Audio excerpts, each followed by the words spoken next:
Hey, welcome to the Real Estate Investors Roundtable.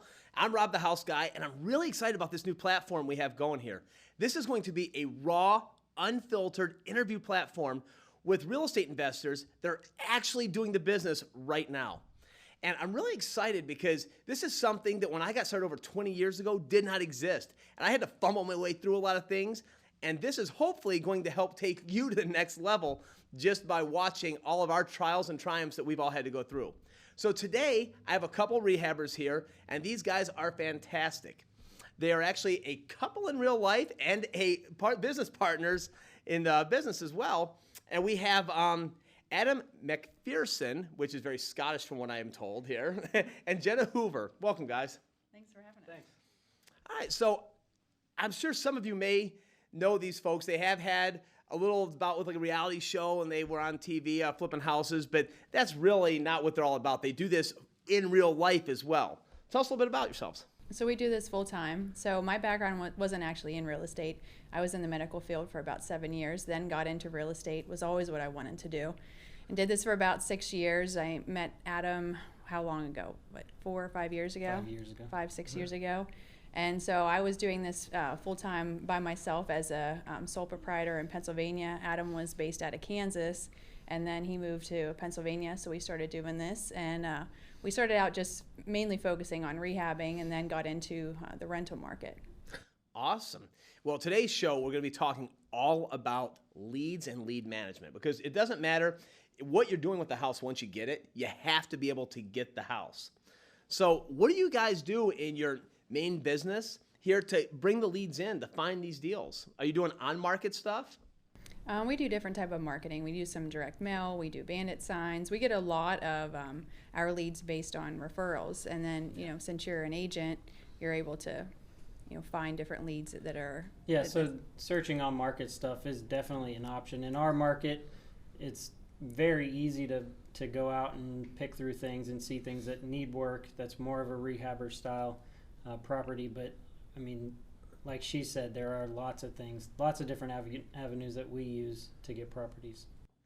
So based on percentage, how many would you say come off the MLS versus referrals and just pocket deals? Probably, I'd say 1 in 10. Referrals is 1 in 10 off the MLS. Referrals is like our big market. Jenna's built such a presence in our market that people just come right to us because they know nobody else is going to buy it. It needs a lot of work. They go to her and message. A lot of it's through social media and just knowing people in the community. Awesome. Let's dive a little deeper into that. When everybody comes right to you, how long in the business total? I've been doing this for 6 years. So 6 years, and you have that big of presence in your market already. Yeah. All right. What would you say is the primary way people know you? Are you spending a lot of money on branding, saying who you are, or is it mainly social media? I always, because I'd mentored a lot of different students across the country in real estate. And so I always tell them, you want people to think about you first and foremost when it comes to a product or anything that you're selling or anything you're buying, things like that. And so I spent a lot of time in the beginning creating a brand. There's a difference between marketing and branding. It's kind of like, if you look at, we'll just say Coca-Cola. We look at Coca-Cola, that red and white font, that cursive font. You can write your first and last name in that same font, and everybody's going to know that's Coca-Cola. And that's how I tried to present my business whenever I first got into real estate, creating certain colors, certain fonts, certain type of caricatures, so that people think about me, they notice it, and they recognize it. And so I went out, I put signs, I did different things online, different things on social media, my website. I would go to different career fairs. I would go to different, different festivals that they would have, and I would just always introduce myself to people. But the thing was, there was nobody in my area that was doing what I was doing, and so it just became, who is this person flipping houses? Everybody wants to know more about it. Everybody wants to hear stories, and so it just became a reputation type of industry where do something right for somebody. It's kind of like karma marketing is what I call it. You do something right, somebody contacts you again and refers their friend or family. Right, you just can't give good away. Mm-hmm. I always found, Rob the House Guy is not an accident. That's the reason I branded myself as that. So my question to you is, are you branding yourself as a corporation or a company, or using your personal name for branding? Well, it started out, my business was actually Revamp Realty, and that's what I had initially created it as. I mean, some of my mentors had said, when you put your signs up there, just put Jenna Buys Houses. So I started doing that, and everybody started associating me with Jenna Buys Houses. So then I went out, I got the website, and then I said, well, I should probably get the entity, because I was having people actually take that phrase and go and buy signs with that on it with their phone number. So I was having people kind of steal the idea of Jenna Buys Houses. And so then I wanted to create a little a logo of some sort for Jenna Buys Houses, and I thought, well, for a business card, like, what do I do? Do I get a picture? How do I pose for this picture? And I thought, it would just be easier just getting a caricature made of me. And I thought, oh, hey, we'll make it skinnier, we'll make it, perfect. We'll give her a tool belt, give her a drill or something, and it just literally exploded. So everybody started recognizing my Jenna Buys Houses as this little cartoon logo, and then that's when I created the entity. And it's funny because Jenna Buys Houses is the name of one of my businesses, but that actually buys absolutely nothing. So that's kind of like the face of the business, but Revamp Realty is the one that purchases and renovates them. Okay, perfect. Now, with that, we have the Jenna Buys Houses, and you guys are the team here. So I'm sure a lot of folks want to know how you interact together as a couple in private life and as business partners in the business life. Because there's a lot of people that want to get started, and maybe the husband's like not sure about it, saying, I don't want to do this, or the wife's not sure about it. And you guys seem to pull off very well. How are you with Jenna Buys Houses? We work as a team, and in our business, everybody that we work with is a team. So that's something that I pride myself on, is I don't need to be the one that I'm in the front, I'm the man, I'm the big macho guy, I need to be this or that or the other. And to me, that doesn't matter. So long as it gets us to the end result, we're improving, we're growing, we're doing good things for people. For me, that's how the business should go. It doesn't matter who's the face or who's not the face. No, that's cool. You're a very confident, secure guy. That's awesome. Yeah. So you're a real estate agent. Jenna, are you also a real estate agent? No. But yet you called your company Realty. That's awesome. Okay. So the benefits of being an agent, what is a benefit for you to be an agent in this business? As far as, great things that happen for us as far as leads go is I can show people houses. If a house isn't for them, it's something that I can get into other houses, show them other places around town. It also works out so that if we're going to buy a property, we don't have to wait around, text an agent, see if they can show up on time, be there. We're just able to go into a place, look at it, and proceed from there. I can make any offer I want. I'm not wow. Well, let me interrupt you while you're there. Talking about leads, one of the great things about us, if we're doing a lot of marketing, getting a lot of leads, Adam would be able to refer those leads to other agents, and now since he's licensed, we're able to get that referral fee.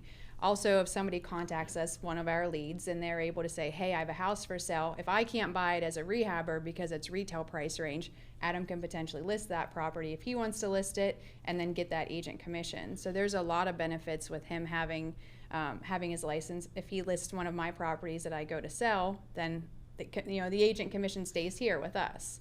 Yeah. So this really leads me into my next question. It sounds like through your marketing and through you being an agent, you guys have a lot of leads. You get a lot of calls. And clearly, every call that comes in is not a home run winner that's going to be, hey, buy my house at 20 cents on the dollar. How do you handle all of these leads? What we have to do is we have to figure out how do we want to monetize them. We may have somebody that's retail price range where, I can say, unfortunately I can't purchase that, but I want to give somebody a solution. It's either I can buy it, I can refer it to somebody else, or I can help get it represented potentially with an agent. So I can refer it to Adam and he can list that property, or he can refer it to another agent if it's kind of outside of his territory that he really wants to go to. Just because he's an agent doesn't mean he works as like a full-time, that's my main focus type of position. It's just a benefit. It's not necessarily something that he focuses on all day, every day. So we have to figure out, all right, can we buy this one? Can we flip it? Can we rehab it? Is it a good rental? Figuring out what your exit strategy first is going to be the main thing, and then we kind of build things around there. And I've only been an agent for a year, so before I was a real estate agent, we built great relationships with other agents in our market, so that way we still did the referral stuff. We still pointed any kind of lead, or we used our CRM to say, here's this person, they just called in, this doesn't work for us, so we're going to send it over to so-and-so. Well, let's bring it back all the way to the beginning here. Let's even go down to a more raw form of this. When your marketing goes out there, are you using different telephone numbers on different forms of marketing to track where your leads are coming from? Yeah, so we'll use a Google Voice number, or we have a couple different numbers. We have our business numbers, so we'll figure out what campaign are we doing, how do we want to target it. We've also done different campaigns in multiple states. So if we're going to be doing a campaign in Kansas or Tennessee, we're going to use a specific number for those areas, because I want my number to make them feel comfortable. Right. It looks local. It looks like it's somebody that's not from Pennsylvania coming and trying to buy my house. So we'll kind of tailor it to the region that we're at or what campaign we're doing. Gotcha. So now the calls are coming in. I mean, they're coming from multiple different sources. They're coming from Google Voice or different numbers and different platforms. Are they coming to one person? Are you answering? Do you have a virtual assistant? How are you handling this?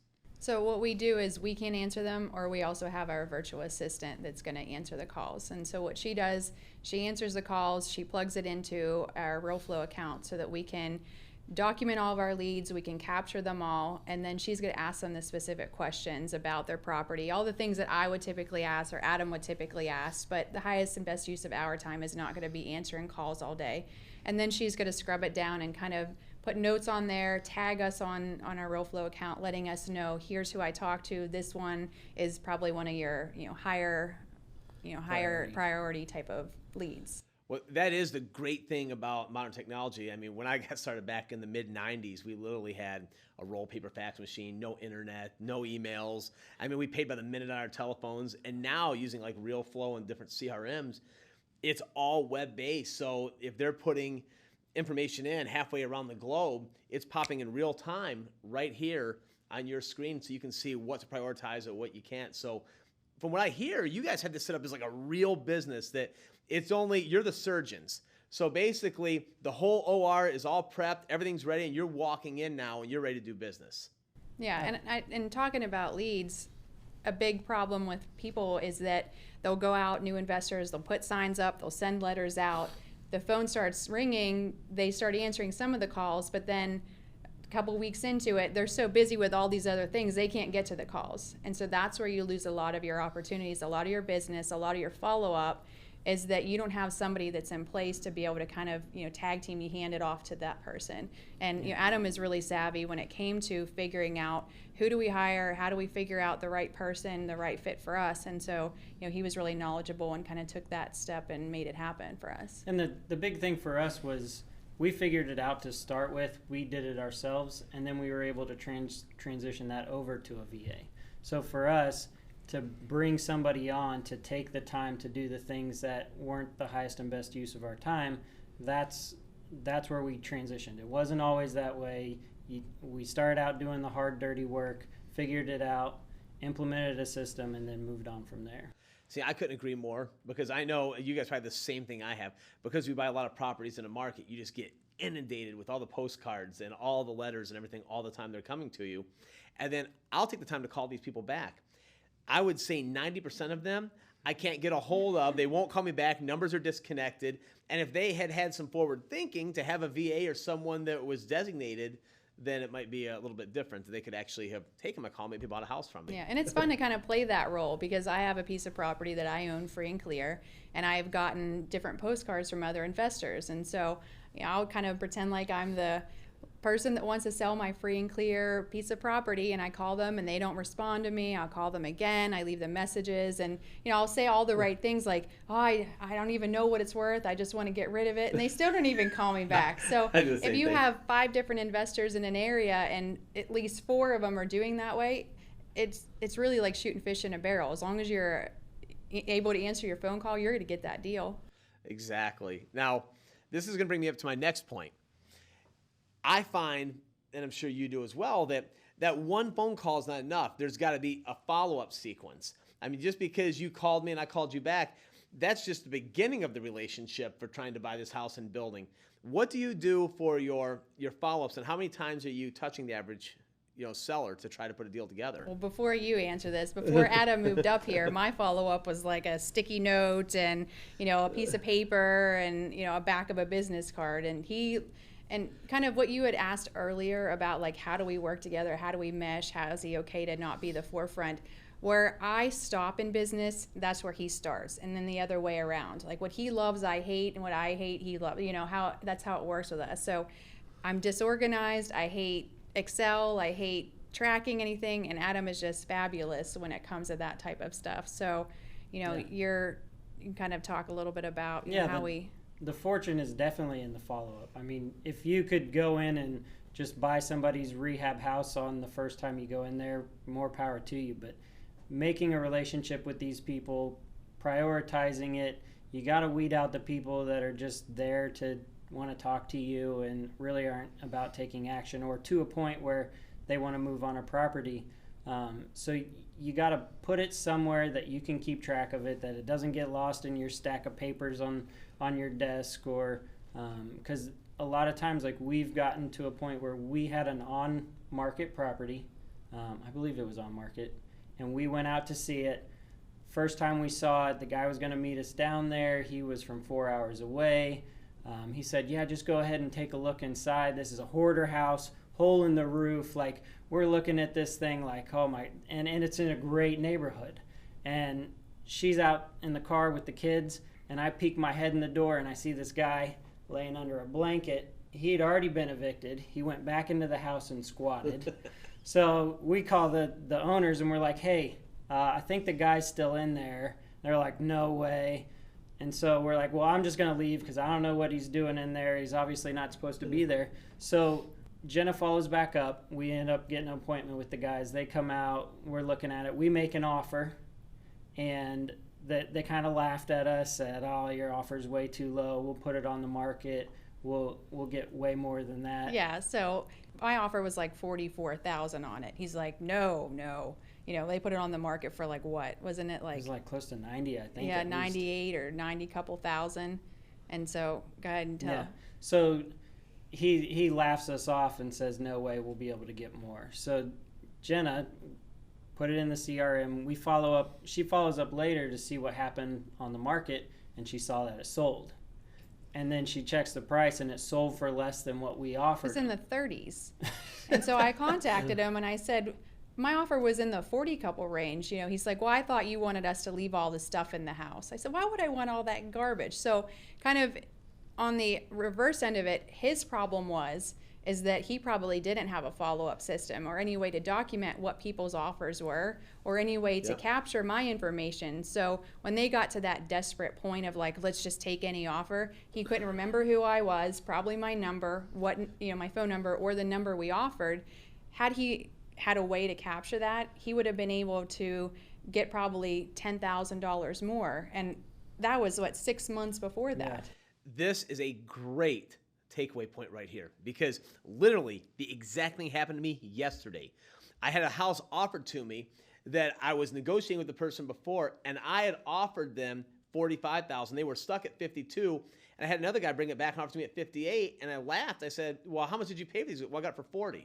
I'm like, she turned down my $45,000. I'm like, but you're right. You have to almost do their job for them.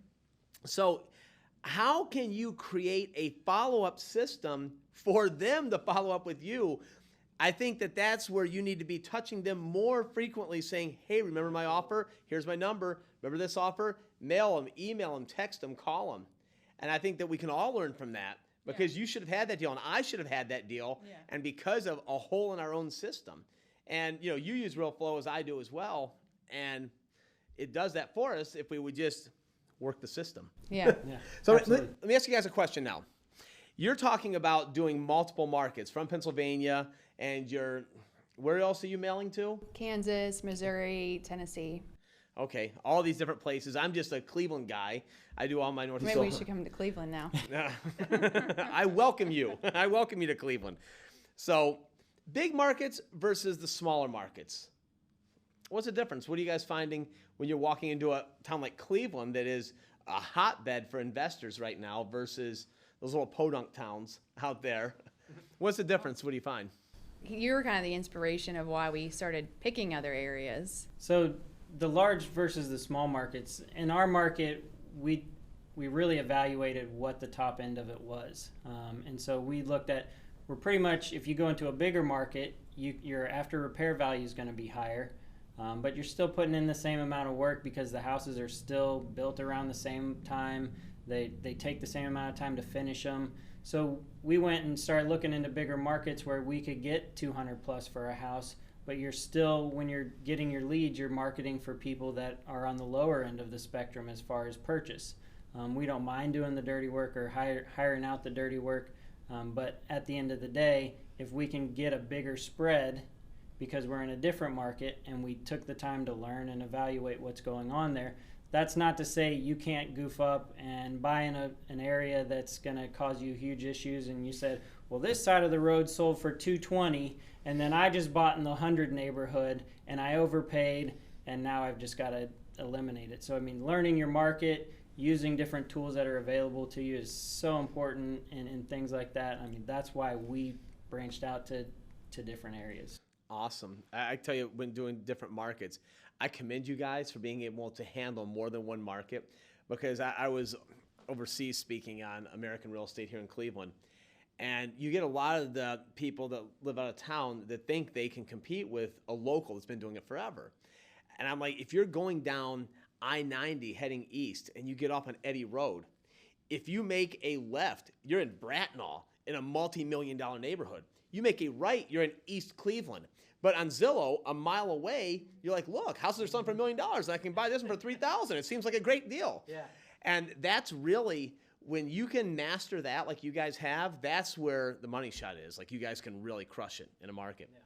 So my next question, just to stick with leads here, how are you prioritizing your leads? Because from what I've always found, I do 80% of my business with just a handful of people.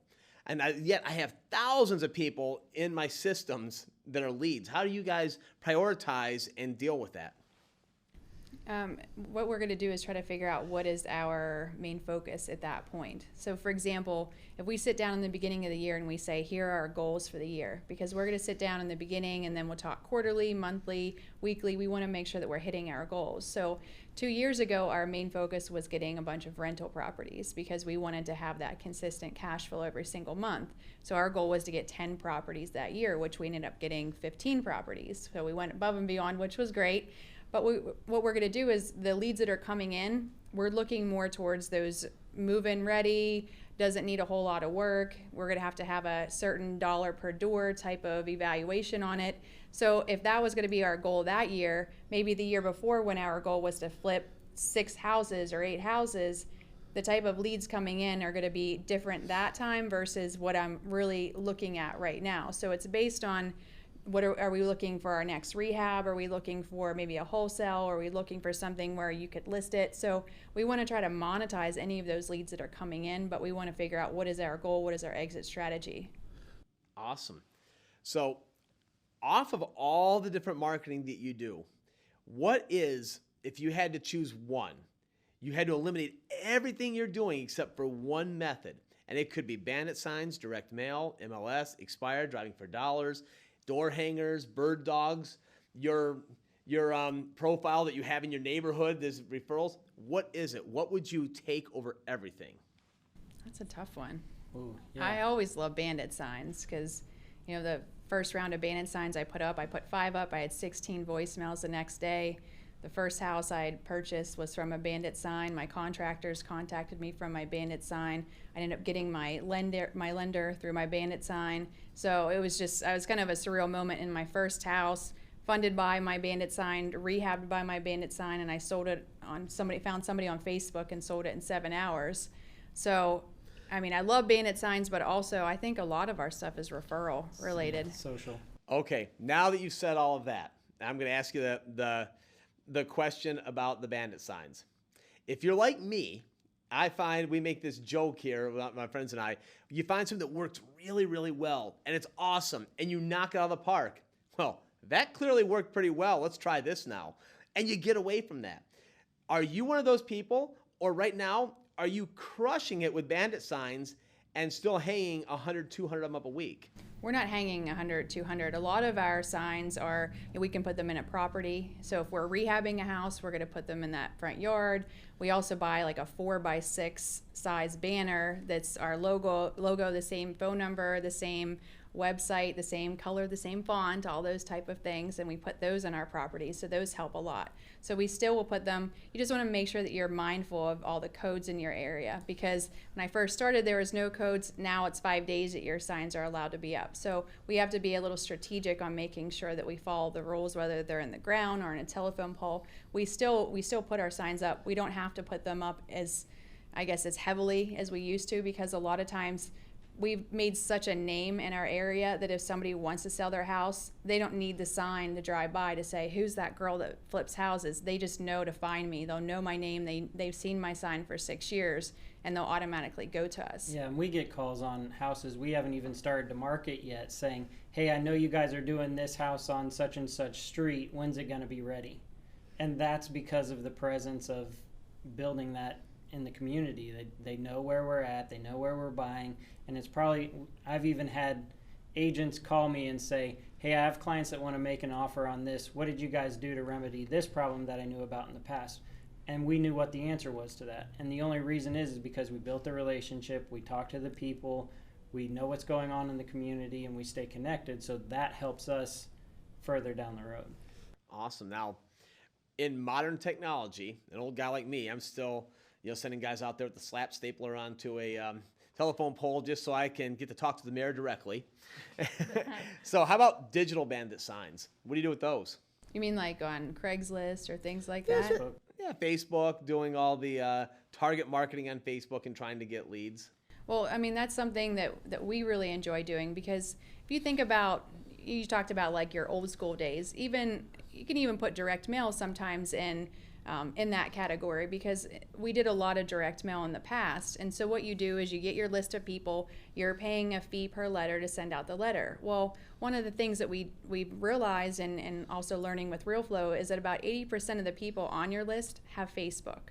So we can spend money in sending them a letter, or we can take that list that we have and let's create an ad on Facebook, and now let's put it in front of their face. So if 80% of those people on our list have Facebook, well, let's create a custom type of target there where they're scrolling through and they're like, man, I always see that her ad that's out there. So our last several houses that we have purchased were based on our digital ads that we were putting on Facebook that I learned through Realeflow. And time spent on social media is way more now than time going through your mail like it used to be. Oh, people don't run to the mail. Like, if you're in a tough financial situation, and if anybody's in a tough financial situation, nobody runs to the mailbox like, oh, I can't wait to see what bills I got today. No, they want to like just numb themselves and just look at social media. And if they're not opening their mail and it's in a box back in the corner, I need to figure out a way to get in front of them. And it's a lot cheaper for me, whenever it comes to, if I want to go and put signs up, or if I want to go hire a virtual assistant to,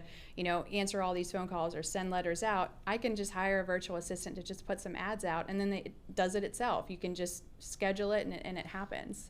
Well, for a shameless plug here, real quick, we're doing a lot of talking about Realeflow, and clearly Realeflow is the one that produces this show, but we're not making it all about Realeflow. It just happens to be a CRM that all of us use. Now, all my guests do not use Realeflow, but however, it is great, though, for everything we're talking about, for keeping track of people, following up with people, getting the digital footprints of how to put on Facebook and to follow them and everything else. So for everyone listening, that's exactly what it is. It's just a one-stop shop for all the stuff that we're talking about. There's our shameless plug. So, well, and the thing is, people think like, oh, geez, that'd be great to do something like that on Facebook, but I don't even have any idea where to begin. I'm the type of person, when I got into this, I didn't know how to use a computer. I didn't know how to use email. I'm terrible at computers, but I have a great company that teaches me how to do it. So there's going to be an education portion of it that's going to say, here's how you do it. Now go do it. So it's not like throw you to the wolves type of thing. Well, the answer for any type of marketing is to basically be the Goodyear blimp over somebody when they have a flat tire on the side of the road. It's the right message to the right person at the right time. Mm-hmm. And when I got started, back when homes were just being built, I think, back in the caveman days, it cost me about $500 per deal that I got. And that's where a lot of people would come up with the $500 referral fee back in the day. Now I have found it that through direct mail and different methods, because it's such a competitive market now, and there's so many of these weekend ballroom graduates that are coming out, they might not be doing the business as much, but they're still making offers and tying things up. It's costing us anywhere between $4,500 and $7,000 per deal in marketing to get that same deal done.